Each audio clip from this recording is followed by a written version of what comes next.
రాష్ట్రం మారినా రాజకీయాలు మారినా ఆగస్టు నెలపై పొలిటికల్ గాసిప్స్ బ్రేక్ పడటం లేదు. ఉమ్మడి రాష్ట్ర అనుభవాలను దృష్టిలో పెట్టుకొని ఏటా ఆగస్టు నెలలో ఏదో ఒక రకమైన పొలిటికల్ గాసిప్స్ కు మసాలా దట్టించి వదులుతుంటారు. ఇప్పుడు కూడా మంత్రి కోమటిరెడ్డి కామెంట్స్ ను ప్రచారంలోకి తెచ్చి అదే ఒక రకమైన హడావిడిగా చేస్తుంది బీఆర్ఎస్. ప్రత్యేక రాష్ట్రం ఏర్పడిన ఆగస్టు ఆనవాయితీని కొనసాగించడమే ఇప్పుడు ఆసక్తికరంగా మారింది. ఇంతకీ తాజా ఆగస్టు గాసిప్ ఏంటి? తెలుగు రాజకీయాల్లో ఆగస్టు నెలకు ప్రత్యేక స్థానం ఉంది. ఏడాదిలో 12 నెలలు ఉండగా ఆగస్టు వచ్చిందంటే పాలకులు ఉలిక్కి పడుతుంటారు. దీనికి గత అనుభవాలు చాలానే ఉన్నాయి. ముఖ్యంగా ఉమ్మడి రాష్ట్రంలో ఎన్టీఆర్ సీఎంగా ఉండగా 2 సార్లు ఆగస్టు నెలలోనే పదవీ గండం ఎదుర్కొన్నారు. ఇక అప్పటి నుంచి ఆగస్టు వచ్చిందంటే రాజకీయాల్లో ఏదో ఒక టాపిక్ హల్చల్ చేస్తూనే ఉంటుంది. అయితే ఇప్పుడు తెలంగాణ రాజకీయాల్లో టీడీపీ లేకపోయినా ఆగస్టు గండంపై ఏటా ఏదో ఒక టాపిక్ నడుస్తూనే ఉంటుంది. ఈ నెలలో ఏదో ఒక కుంభకోణం వెలుగు చూడటమో అధికారంలో ఉన్న నేతల విషయంలో వార్తల్లో నిలుస్తుంటాయి. గత 10 ఏళ్లలో బీఆర్ఎస్ కూడా అడపాదడపా ఆగస్టు అనుభవాలను చవి చూసిందంటున్నారు.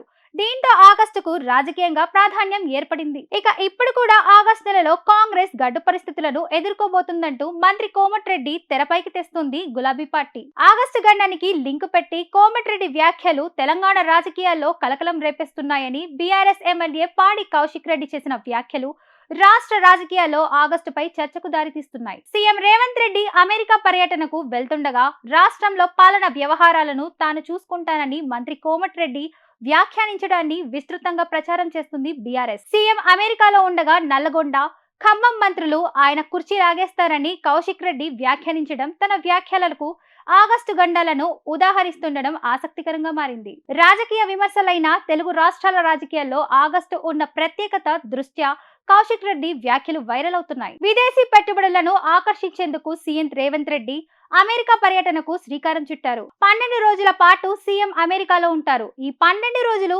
రాష్ట్ర పాలన వ్యవహారాలను డిప్యూటీ సీఎం హోదాలో భట్టి విక్రమార్క చూడాల్సి ఉంది. రాష్ట్రంలో కాంగ్రెస్ ప్రభుత్వం ఏర్పడిన నుంచి సీఎం రేవంత్ రెడ్డికి చేదుడు వాదుడుగా ఉంటున్న భట్టి ఆర్థిక మంత్రిగా కీలక బాధ్యతలు చూస్తున్నారు. అయితే సీఎం విదేశాలకు వెళ్తుండటంతో తాను రాష్ట్ర రాజకీయాలకు పాలనా వ్యవహారాలను చూసుకుంటున్నానని మంత్రి కోమటిరెడ్డి వ్యాఖ్యానించడాన్ని బీఆర్ఎస్ అస్త్రంగా మార్చుకుంటోంది. డిప్యూటీ సీఎం భట్టి ఉండగా కోమటిరెడ్డి అలాంటి వ్యాఖ్యలు చేయడం కాంగ్రెస్ లోను చర్చకు దారితీస్తోంది. ముఖ్యమంత్రి రేవంత్ రెడ్డితో సన్నిహితంగా ఉంటున్న కోమటిరెడ్డి యథాలాపంగా ఆ మాటలు అనేసారా, లేక రాష్ట్ర రాజకీయాలను శాసించాలనే ఆలోచన నిజంగా ఉందా అనే చర్చ జరుగుతోంది. ఇదే సమయంలో బీఆర్ఎస్ రంగంలో దిగి అధికార పక్షాన్ని ఆత్మరక్షణలోకి నెట్టేసేలా కోమటిరెడ్డి మాటలు చుట్టూ ఊహాగానాలు వండివారుస్తోంది. అసలే ఆగస్టు, పైగా ఆసక్తికర రాజకీయాలు రెండూ కలిసి రావడంతో పొలిటికల్ సర్కిల్స్ లో ఇదో హాట్ డిబేట్ గా మారింది.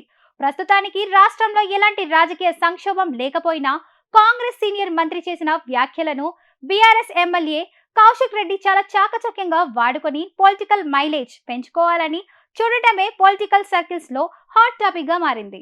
My love for nutritious food choices, healthy lifestyles, and helping people cultivate these changes in their daily lives motivates me.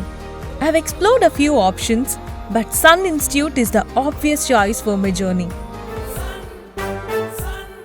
Sun International, Hyderabad, Visakhapatnam.